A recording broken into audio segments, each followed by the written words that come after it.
Hi guys, good morning. So today is Thursday. So ayan, medyo maulan pa din and wala pa ring pasok ang school pero ayan yung anak ko online class sila. So ayan, maaga siyang nagising. Ako late na ako nagising mga 10 AM na. Kumain na pala siya kanina, bacon yung ulam niya yan. Nagtira siya ng isang peraso. Tapos ito yung breakfast namin ni Daddy. Toasted bread.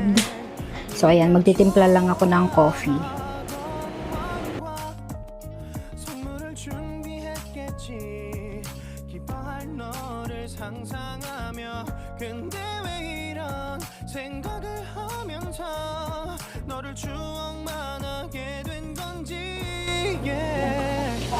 May coffee at saka coffee mate ba dun sa delivery? Coffee mate? May coffee pa tayo. Oo. Ano din lang sa TV?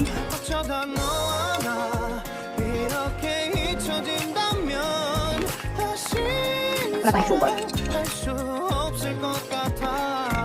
Wala na rin coffee mate. Halos mga 2 weeks kami hindi nakapag-grocery. Mga isang linggong din nakapag-grocery.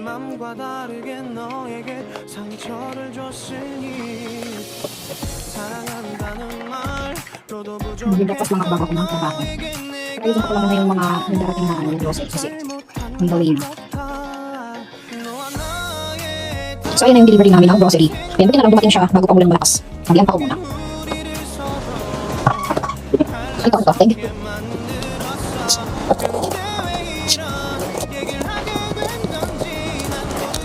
Lahat mo kasi kami hindi nakakapag-grocery kaya nag-online naman kami kasi wala na kami lutuin.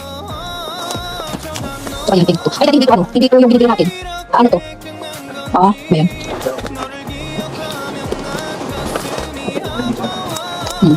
Yung binibili kasi namin na egg. Yung Multi Fresh. Mas masag ko.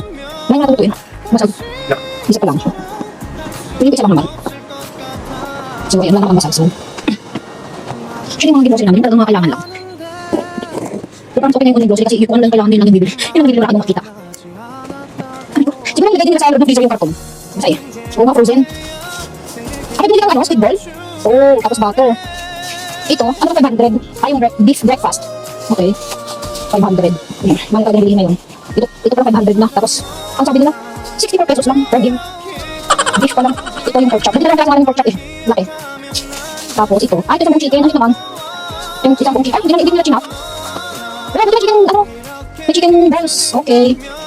Tapos ito, beef shank. Itong igigilin natin, diba? Di ba tayong binili? Bakit tayong full beef to? Ay, ito per cubes. Diba? Di ba ako tayo? Kaya yan, ilagay mo to dyan. Tignan mo nga kung tama, pura ko lang.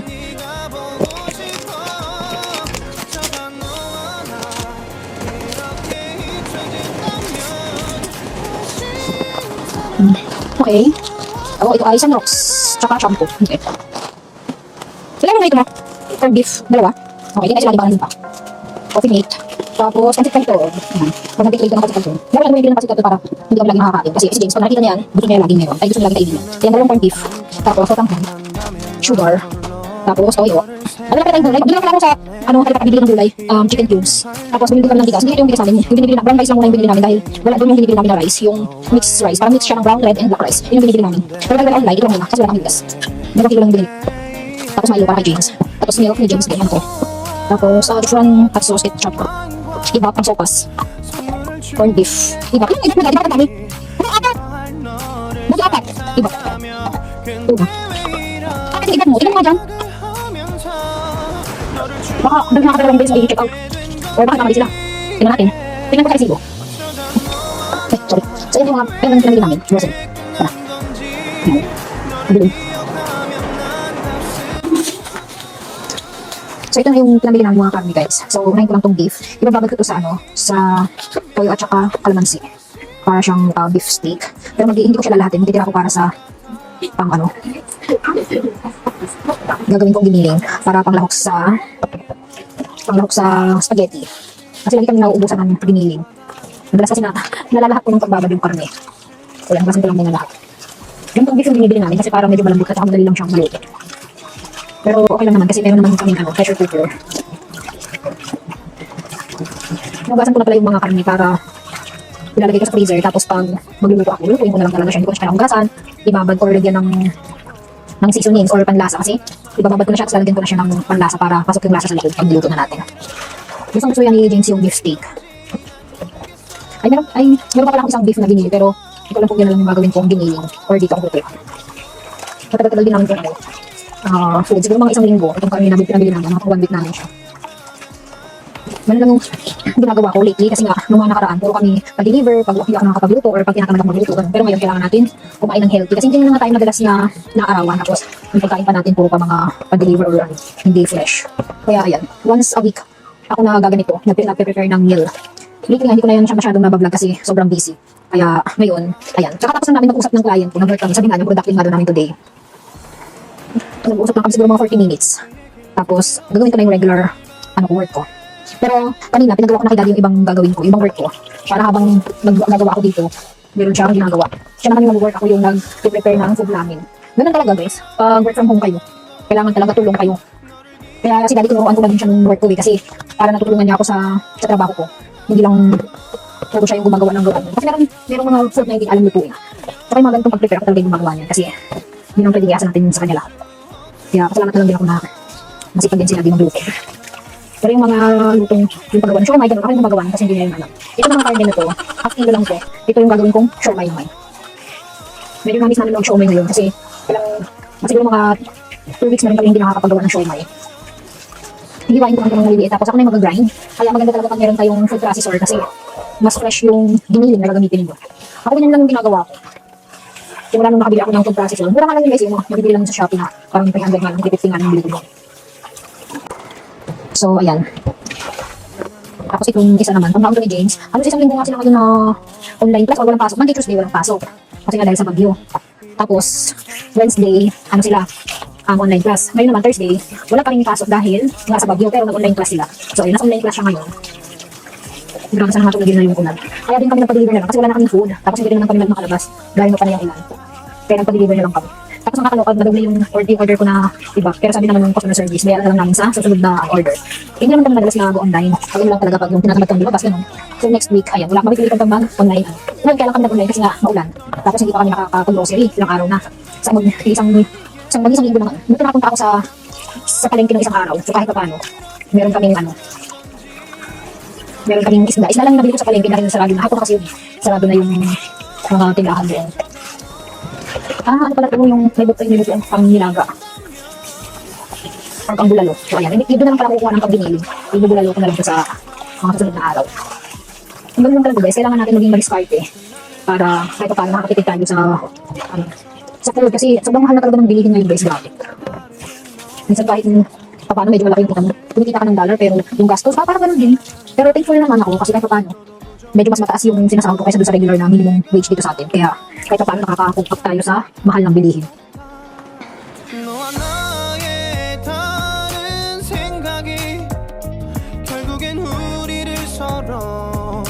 갈라서게 만들었어. 근데 왜 이런 얘기를 하게 된 건지 난 모르겠어. 어쩌다 너와 나 왜 이렇게 끝난 건지 너를 기억하면 난 가슴이 아파와.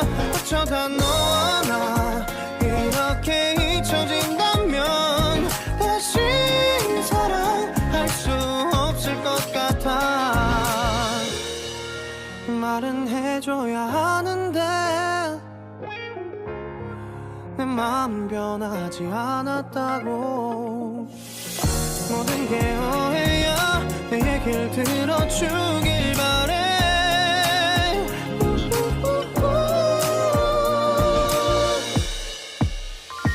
어쩌다 너와 나 왜 이렇게 끝난 건지 너를 기억하면 난 가슴이 아파와.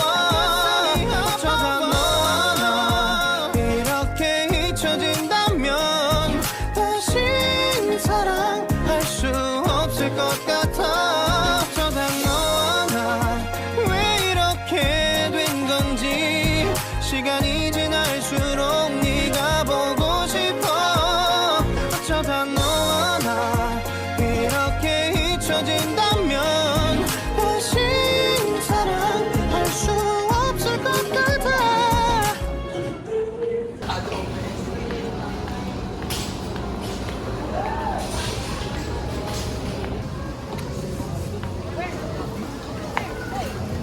Yan, inabutan ako ng ulan. Bali, dito na ako pala sa kabila dumaan. So, ayan guys, buti na lang magaan lang yun. Buti na lang nakapagpa-deliver kami kahapon ng grocery. So, ayan lang yung binili ko ngayon. Kunti lang. Lumabas lang talaga ako kasi expired na yung malusop na gagamitin ko. So, napilitan ako lumabas. Kaya, ayun. Umuulan na. So, ayan, pauwi na ako. Hi guys, ayan, welcome back again sa YouTube channel ko. And ayan guys, sobrang productive ng araw natin ngayon. And ayan, 8:24 na. So, mag-8:30 na. And ngayon pa lang ako natapos. Or ngayon pa lang ako mag-work actually ulit. So, nag-work na ako kaninang umaga ng mga 3 hours.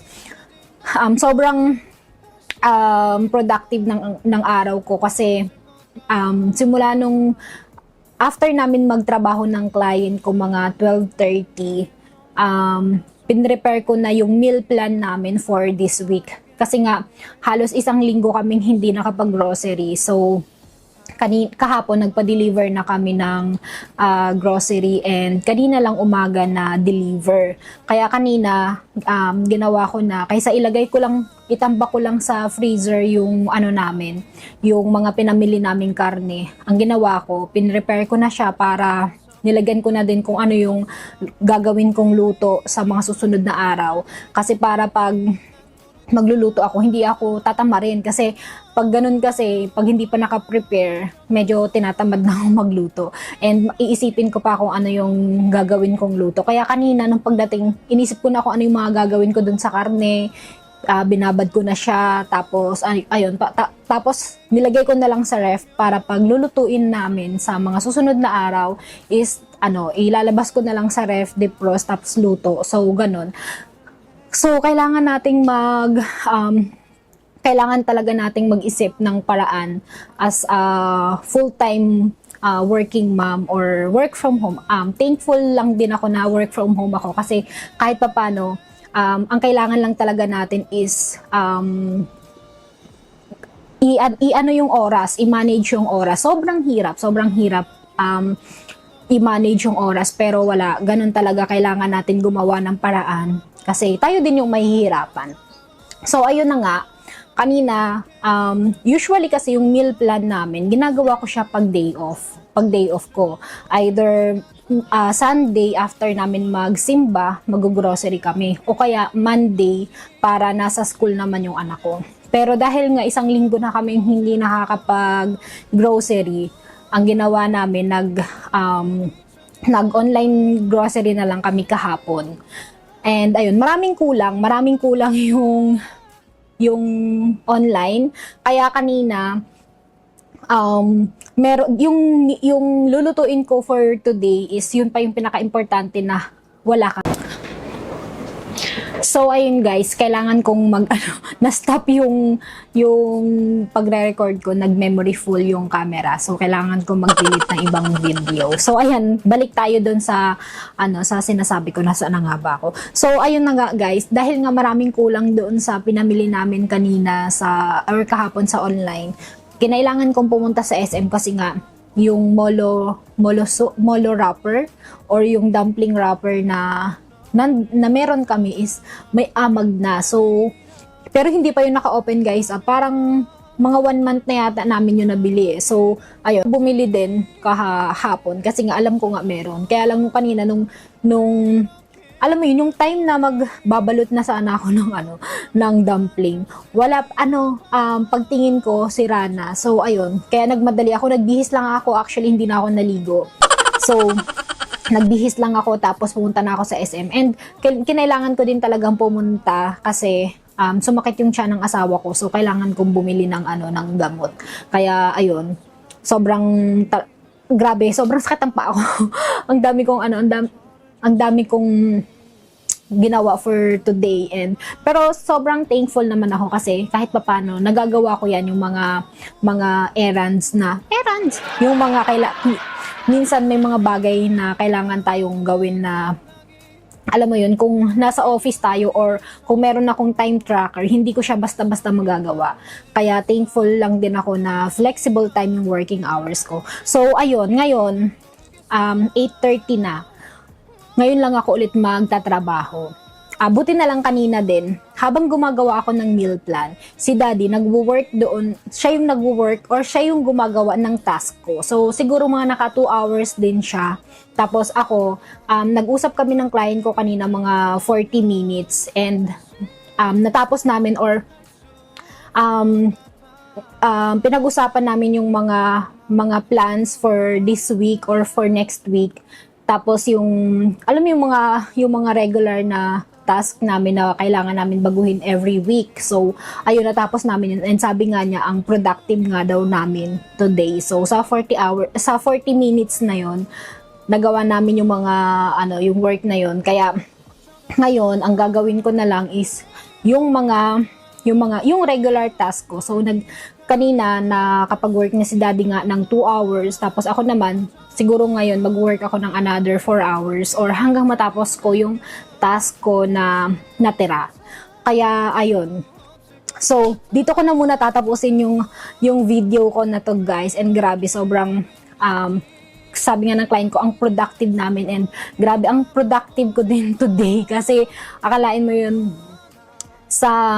from 12:30 after namin matapos ng client ko, parang 1 a.m. hanggang 3 p.m. gumagawa ako ng meal plan namin or piniprepare ko kasi hinugasan ko muna yung mga karne tapos pinrepare ko yung mga karne para lalagyan na ng ano ba yung tawag doon, yung para maibabad ko na siya. So ayun, tapos hinugasan ko na din yung mga ibang lulutuin namin kasi para pag niluto ko siya, hindi na ako tatamarin kasi minsan pag hindi pa siya, alam mo yun, minsan kasi pag namimili ako, pag hindi ako gumagawa ng meal plan, itatambak ko lang siya dun sa freezer namin. Tapos ayun, pag ganun yung ginagawa ko, medyo tinatamad ako mag-isip on the spot kung ano uulamin. Kaya sabi ko, magbi-meal plan na tayo para kahit papaano hindi kami puro pa-deliver pag walang maisip na ulam, yung ganun, alam niyo yun. Kaya ayun, buti na lang natapos ko na siya and sa day off ko, siguro gagawa ulit ako ng meal plan namin para naman next week. Para next week hindi na ako mag-meal plan during working days ko. Kasi medyo mahirap din kasi katulad ngayon mag-a-adjust na naman ako ng oras ko. So, imbis na ganitong oras, mga 8 p.m. tapos na ako niyan magtrabaho. Pero ngayon, kailangan ko pang mag-work ng ilang oras. So, ganun talaga guys. Kailangan lang natin i-manage yung time natin para matapos yung gawaing bahay natin and yung task natin sa trabaho natin kasi syempre importante yun. And ayun, yung meal plan namin, ginagawa ko talaga siya pag day off ko. Ngayon nga lang hindi ko nagawa nung day off ko kasi hindi kami nakalabas kasi nga panay ang ulan. Kaya ayun. So ayan lang muna for today's video, guys, and sana nagustuhan niyo tong vlog ko. And actually medyo nahirapan din akong mag-share or gumawa ng vlog, pero gusto ko din kasing maipakita yung everyday routine ko as full-time work from home mom para magkaroon ng idea yung mga ibang mommies na nagtatanong kung paano na ma-manage yung oras pag nasa bahay kayo at the same time nag-work kayo. So, ayun guys, and sana ayun guys, sana nagustuhan niyo tong video ko, and please don't forget to like and subscribe na din kayo sa YouTube channel ko. And kung meron kayong tanong about freelancing and work from home and about eBay, specifically sa eBay. So, ayan. And yan, sabi na ko yun lang.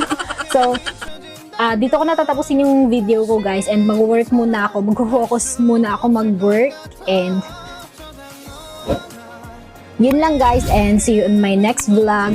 Bye!